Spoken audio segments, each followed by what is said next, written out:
Bueno, nos vamos a dar un lujo en FAM y en estas jornadas.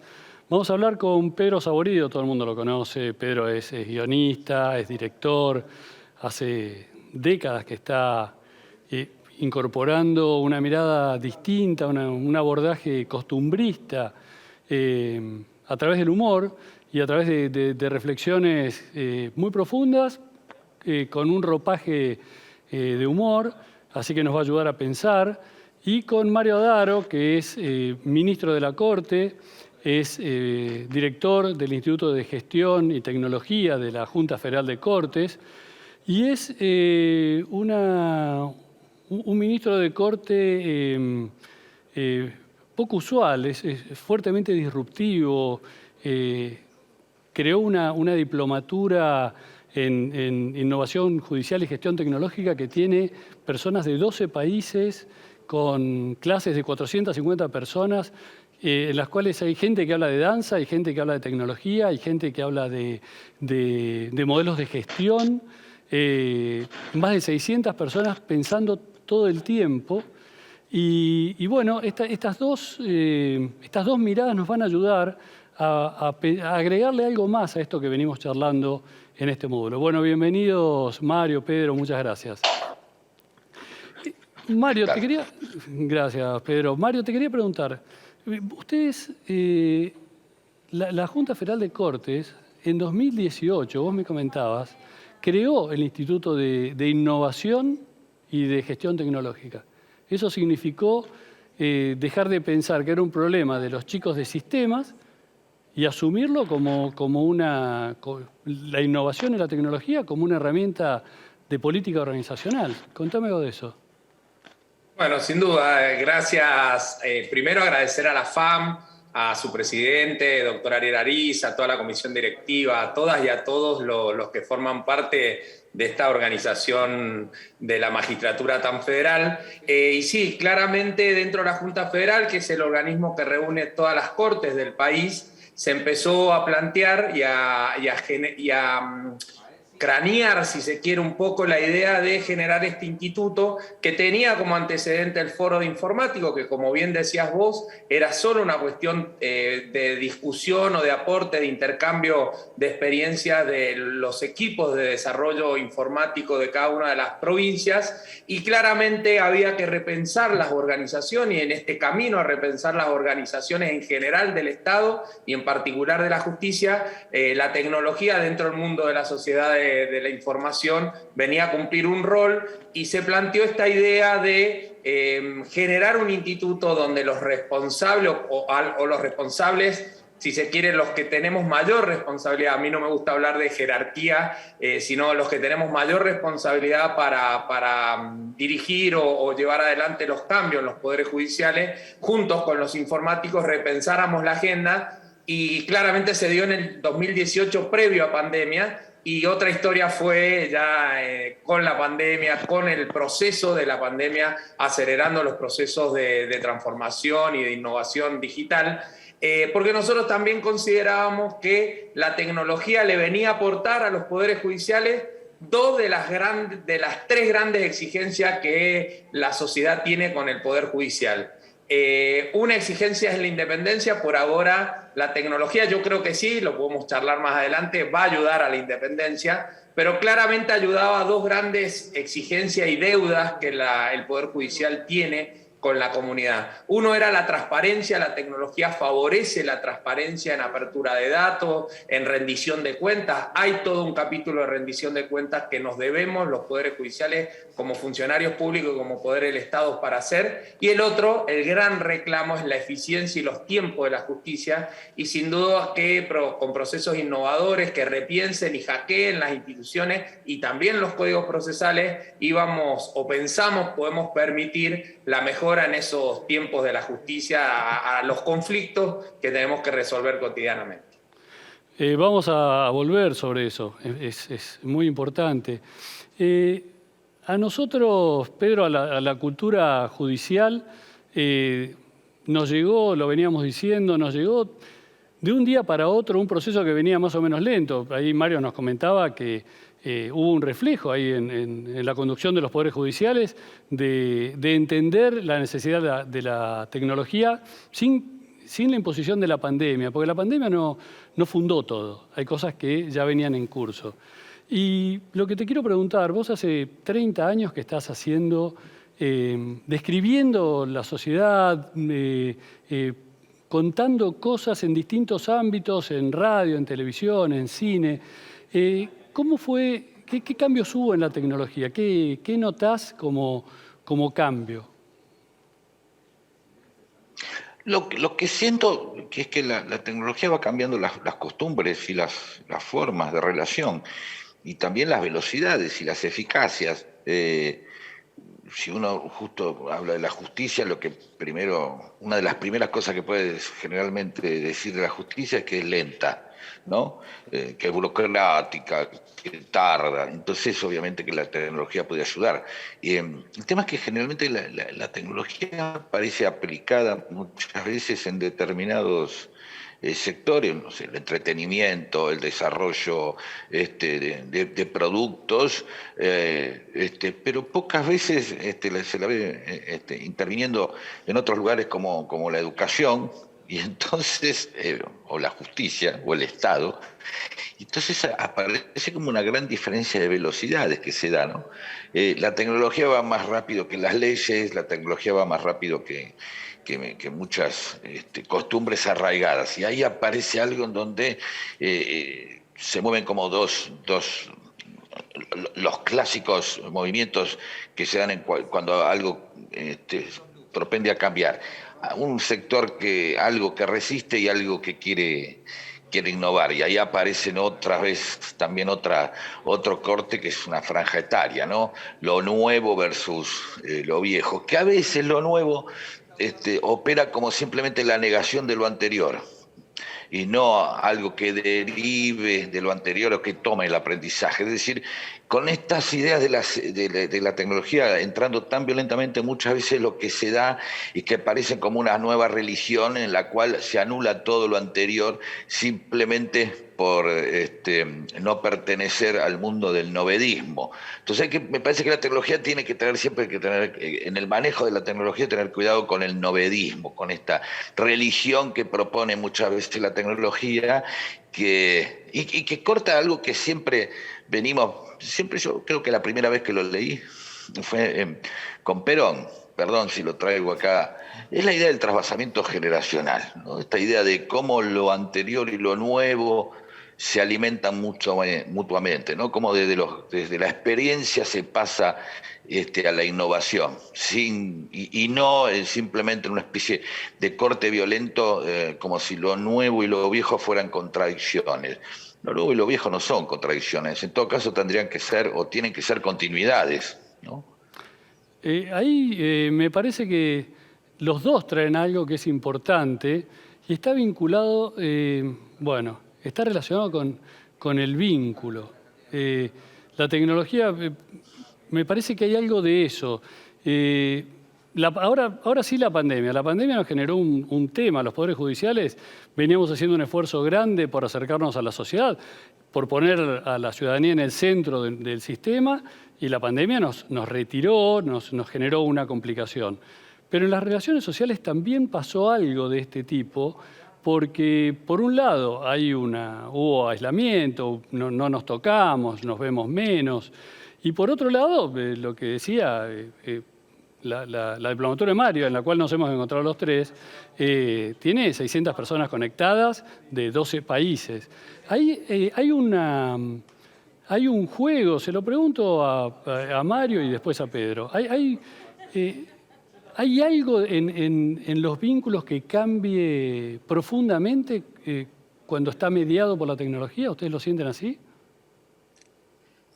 Bueno, a ver, surgió un poco de la necesidad y del replanteo del contexto que vivió la humanidad. Un poco lo que decía Pedro. Ni tecnófobos ni tecnofilia, digamos, ¿no? Hay que ver la herramienta para qué nos sirve. Creo en lo que dije inicialmente, qué le viene a aportar al Estado y a la justicia en estos dos sentidos, de transparencia y eficiencia. Y también lo otro que hizo es volver a poner en el centro del servicio de justicia al ciudadano. que veníamos transitando ese camino, veníamos poniéndolo en la agenda de los poderes judiciales, pero claramente la tecnología lo que hace es un mayor acceso del ciudadano a lo que está ocurriendo en justicia, y también la necesidad de que la justicia enfoque al fin último de su sentido fundamental, que es el ciudadano que viene a poner en la justicia o a resolver en la justicia un conflicto. Y de esto último me tomo algo anterior, creo que estos momentos, si se quiere, bisagra de la humanidad, a las instituciones y en el marco de este bloque que es de resiliencia, porque uno, leyendo un poco un artículo tuyo también, Kevin, sobre qué es la resiliencia, si es la concepción de un organismo vivo trata frente a una afectación externa de volver a su estado anterior, o aprende del fracaso y de la situación, se replantea y evoluciona, ¿no? Entonces ahí creo que va a venir el próximo debate de la justicia. ¿Cuánto de lo que nos pasó nos hace aprender a poder evolucionar y mejorar lo que hoy somos? ¿Somos necesariamente un poder judicial que va en búsqueda de la justicia, o empezamos a incorporar a lo mejor otros mecanismos en búsqueda de la paz social? ¿Y cuánto de justicia tiene la paz social y cuánto de paz social tiene la justicia?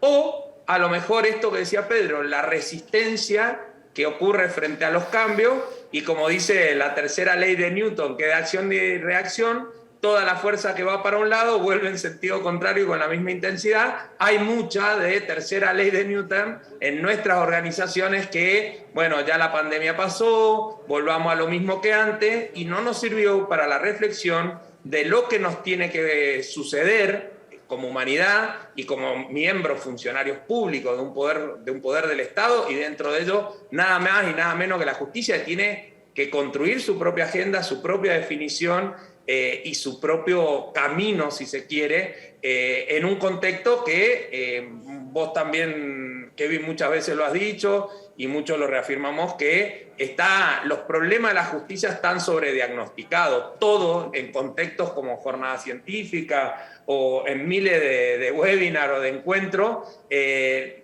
Siempre vemos lo crítico, pero no nos animamos a aceptar muchos de los fracasos estructurales que tenemos para ver cuál es el camino de lo que viene. Y en eso la tecnología nos replanteó la forma de trabajo interno, de equipo, nos replanteó el modo de contacto entre nosotros, nos puede replantear también la mejora en el funcionamiento y en los tiempos, y sin duda a lo mejor el día de mañana, ¿por qué no?, replantear cómo se desarrolla la justicia, si necesariamente tiene que ser analógica, física, edificio, infraestructura, o ir camino hacia otro lado y poner el centro en otros temas que buscar la paz social, porque finalmente cuando hay un conflicto lo que nos está diciendo en el fondo es que ha fracasado el derecho, ¿no?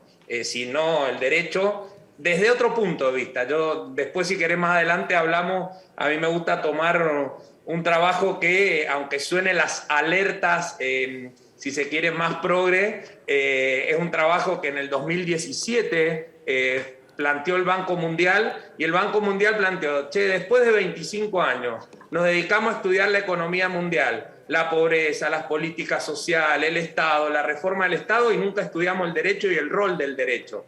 Y el rol del derecho visto desde otro lado, no lo que a veces conocemos, que es el rol del derecho como control social o como replanteo de volver a la sociedad que está en conflicto a esa norma que era el consenso de todos, sino un derecho que viene a traer diálogo, que viene a traer negociación, que viene a traer acuerdo, y ahí seguro hay un rol muy importante que debatir en la justicia, ¿no? Sí, ahí, Pedro, vos nos decías, o lo traduzco mal, no cambiar un dogma por otro, ¿no? No pasar de un conservadurismo, esto se hace así y estamos cosiendo expedientes durante 200 años, a todo es con celular y el vínculo personal no importa. Y ahí hay un punto intermedio, y vos estás trabajando en talleres de creatividad para poderes judiciales. Creo que nos estás ayudando a pensar un poco, pensar distinto eso.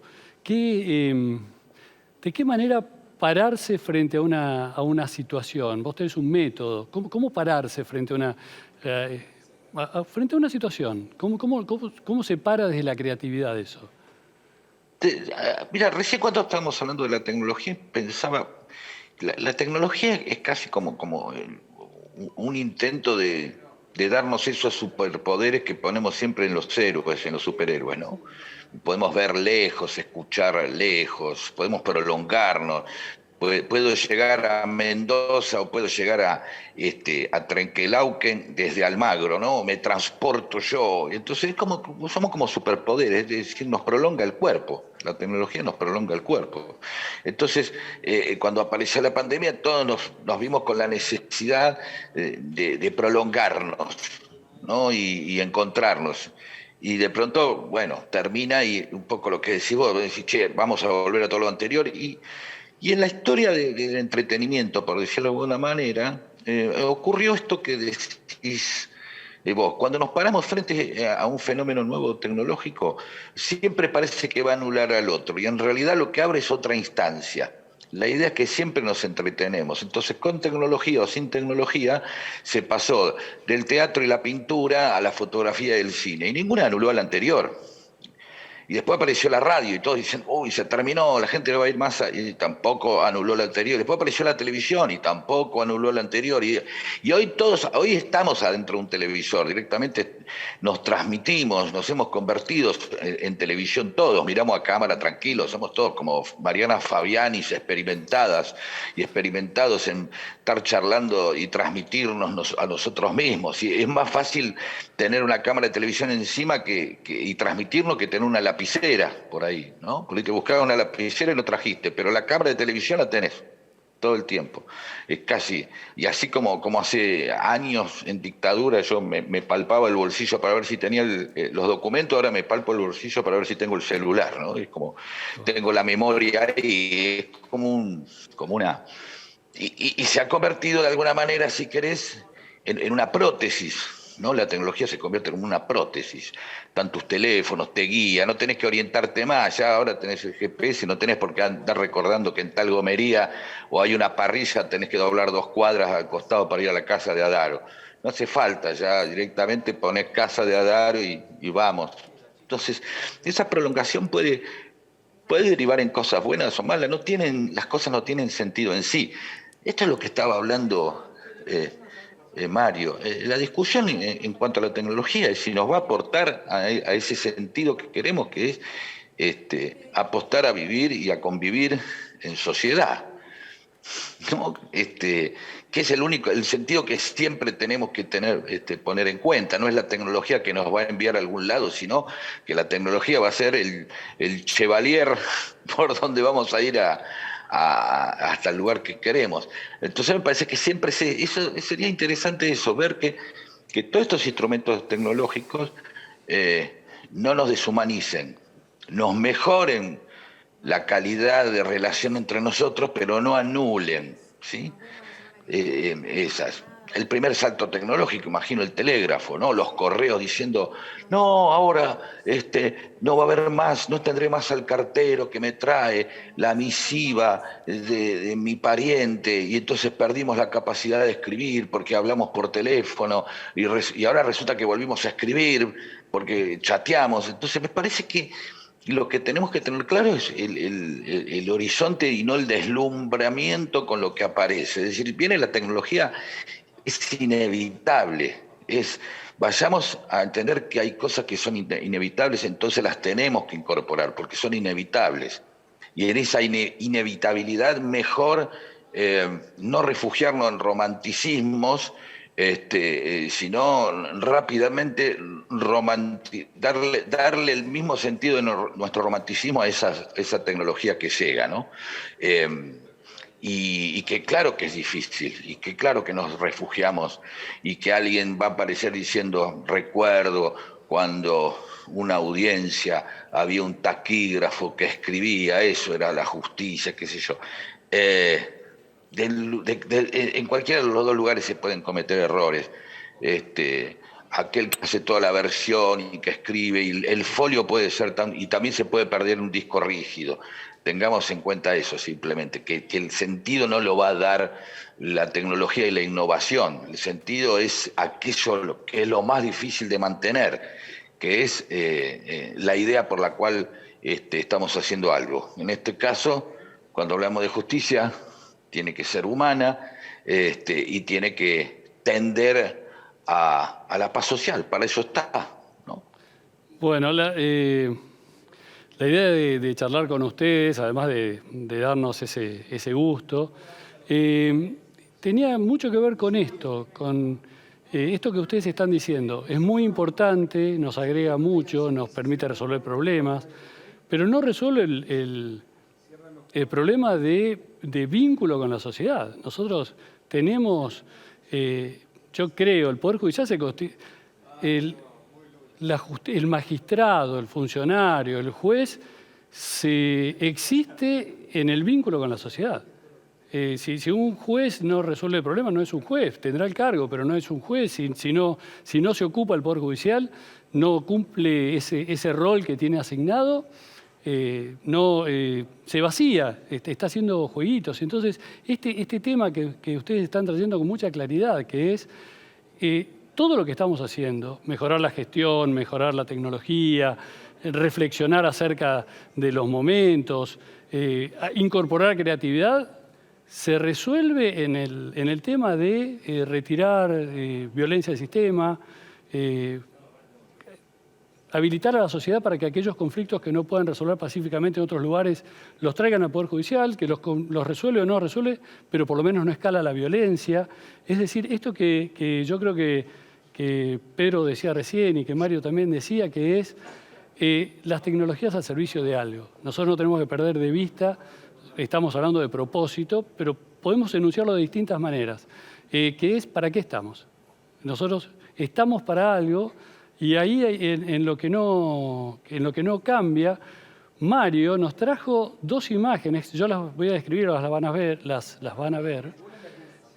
Una es del siglo XV, de 1400 y pico, Mario, que es una pintura del Bosco, la mesa de las virtudes, en las cuales la vanidad, la avaricia, es un juez pidiendo una coima.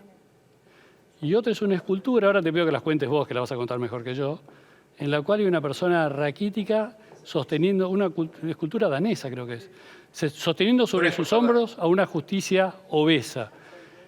Mario, contanos eso. ¿Por qué lo trajiste? Esto tiene años, esto no es de ahora. La primera un poco cuando hacemos la reflexión, este autodiagnóstico y a veces autoflagelo de la situación actual de la justicia. Me gusta mostrar una pintura del Bosco, la más conocida que todos conocen y que han visto en el Museo del Prado, el Jardín de las Delicias, pero junto enfrente a ese tríptico de la delicia está esta mesa que habla más que de las virtudes en la mesa de los pecados capitales, y la avaricia es justo un juez del rey, que está recibiendo un incentivo de alguien y hablando con uno de los ciudadanos al que le va a impartir justicia. Y un poco eso, ¿no? A veces nuestra organización, que nace de la República y nace, para decirlo sintéticamente, aprovechando que esta jornada científicas de la FAM están destinadas a la ciudadanía, esta genialidad que han tenido este año de enfoque hacia temas ciudadanos, nació con la República, nació para ponerle límite al rey, nos dividimos en tres poderes, y uno de los tres poderes, que es la justicia, se llevó, aunque no guste, parte de esos vicios de la monarquía. Inclusive hasta de lo más fuerte que tenemos, que son los significados, las palabras, el metalenguaje, ¿no? Nuestros edificios no son edificios, son palacios judiciales, nos llaman usía. Hay, como en toda organización pública, cuestiones de pasillo, hay una estructura, si se quiere, o ya se ha ido abandonando, pero reflexiva, y una crítica de familia judicial. Entonces, tenemos un lenguaje que es un lenguaje del poder. Solo nos entendemos entre nosotros. Ahora hay todo un camino de accesibilidad, ¿no? De lenguaje sencillo, de lenguaje claro.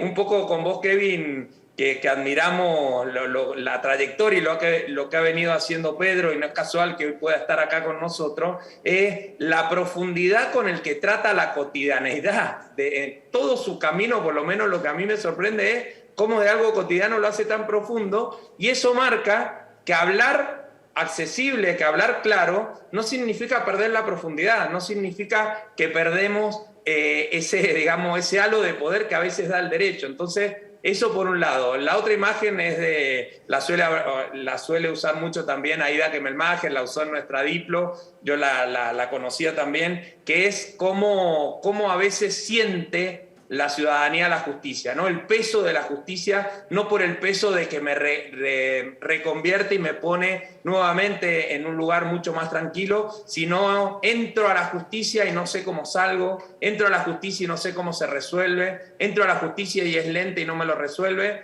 Y un poco el tema de la tecnología, finalmente, terminamos necesitando construir credibilidad y confianza, fundamentalmente confianza. Podemos dictar la sentencia más fundamentada en derecho, en normas internacionales de derechos humanos y constitucionales, pero requerimos confianza en esas decisiones. Y a veces a mí me gusta jugar con las nuevas generaciones. Mi hijo más grande, que suele comprar, hace e-commerce y compra en la plataforma de Amazon o la de eBay o en la de Mercado Libre, y a veces si la zapatilla no le gustó, probablemente se arrepiente y escribe que no era lo que él pretendía, y probablemente en 4 días o le mandan una zapatilla nueva o le devuelven el dinero, y él pone 4 o 5 estrellitas y dice, bueno, estoy confiado en esto, y creyó en ese modo de resolver un conflicto que a lo mejor es mínimo, pero hay miles de conflictos así. ¿Qué le hubiera sucedido si iba a la justicia? Probablemente algún abogado le hubiera dicho, che, esa zapatilla era justo para tu cumpleaños. Bueno, daño moral porque no la recibiste el día de tu cumpleaños y la recibiste 4 días después. Incrementamos toda una situación de conflicto que no era lo que quería el ciudadano, sino necesitaba resolver eso rápido y en paz. Y me parece que ahí está un poco también la reformulación de lo que hay que transitar. Cuesta, a veces es difícil decirlo en un ámbito, agradezco que este sea un ámbito tan plural, el de la FAM siempre lo ha sido, y que uno pueda decirse entre nosotros y de cara a la ciudadanía, hay que transitar un nuevo camino, hay que transitar un nuevo camino. Sí, ahí para cerrar, Pedro, Mario venía diciendo esto, podemos hablar distinto, pero la sensación que nos queda, yo comparto obviamente lo que dice Mario, que vos tenés una mirada, un abordaje distinto, costumbrista, que describe, pero siempre señala una situación que está a la vista de todos, pero que no la advertimos y que vos sí la advertís. Creo que también tenemos que pensar distinto. Nosotros tenemos que cambiar, el paradigma judicial está bastante agotado en muchas cosas. Y vos estás ayudándonos en eso, enseñar creatividad. Te lo pregunto, te hago una pregunta china, imposible de responder, pero ¿qué querés que aprendamos?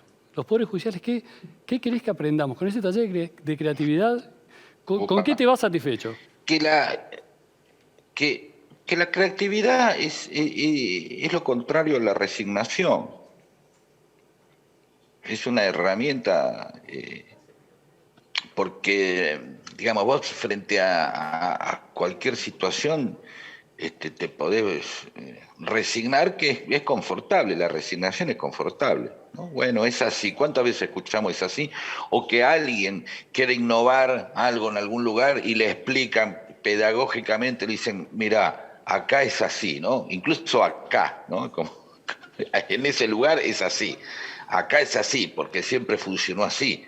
Y entonces mejor, y vos fíjate que hay una serie de formas de mantener seguir la flecha, ¿no? No trates de innovar, seguí la flecha. Si querés tranquilidad, seguí la flecha. ¿Cuál es la extorsión? Es que si querés cambiar algo, te van a castigar. Vas a ser castigado. ¿Viste como las películas de Hollywood sobre los idealistas? ¿Qué nos enseña Hollywood sobre los idealistas? Que se mueren. Vos te vas, ves la película de Martin Luther King, la de John Lennon, vamos a hablar de todo el mundo de Hollywood y sus idealistas, Gandhi, el que se te ocurra, y siempre muere. Siempre muere. Y vos después decís que increíble la vida de este hombre, ¿no? Gandhi, que luchó por la paz y terminó muerto. Y después te vas a un Kentucky y te clavas una mozzarella y seguís, porque lo que te enseñó Hollywood, que el que quiere cambiar algo se muere. Al final vos lo que vas es decir, che, mira, mejor no tratemos de cambiar nada porque vamos a morir, ¿no? Nunca te muestran el idealista que sigue viviendo, o esos pequeños cambios que fueron provocando una vuelta, que es lo que siempre se intenta, ¿no? La máquina, todo se hace máquina, entonces ahí necesita la creatividad, que es una actitud totalmente humana, que es cómo hago para que esto no vaya por donde sigue siendo siempre. Y es lo contrario de la resignación. Es ahí que aparece alguien y dice, mira, con un poxipol y una moneda arreglé el lavarropa. La resignación me hubiera dicho, me tengo que ir a comprar uno corriendo. Y el tipo dice, bueno, un tiempo más sigo. Y entonces creo que lo que no hay que hacer es resignarse y volver a replantearse el por qué uno se metió a laburar en la justicia. Que la misma, supongo que como en cualquier otro lugar, no es propio de la justicia, no seamos tan narcisistas, ¿no? En cualquier se convierte en una máquina que te hace olvidar de para qué empezaste a trabajar ahí. ¿Por qué un día se te ocurrió dedicarte a eso? Entonces creo que es eso la creatividad. La creatividad es ante todo una actitud. No podés ser creativo si no sos insistente, y no podés ser creativo si no estás dispuesto a entender que tenés que tolerar los fracasos de los intentos.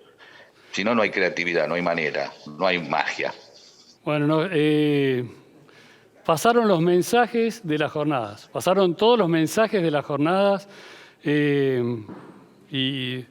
y sobre todo los mensajes de lo que nos falta, de lo que queremos, a lo que nos estamos entregando, estamos haciendo foco. Así que, Pedro, Mario, muchísimas gracias, siempre es un placer. Y bueno, para FAM tenemos un montón de notas para tomar. Así que un abrazo grande a los dos. Gracias.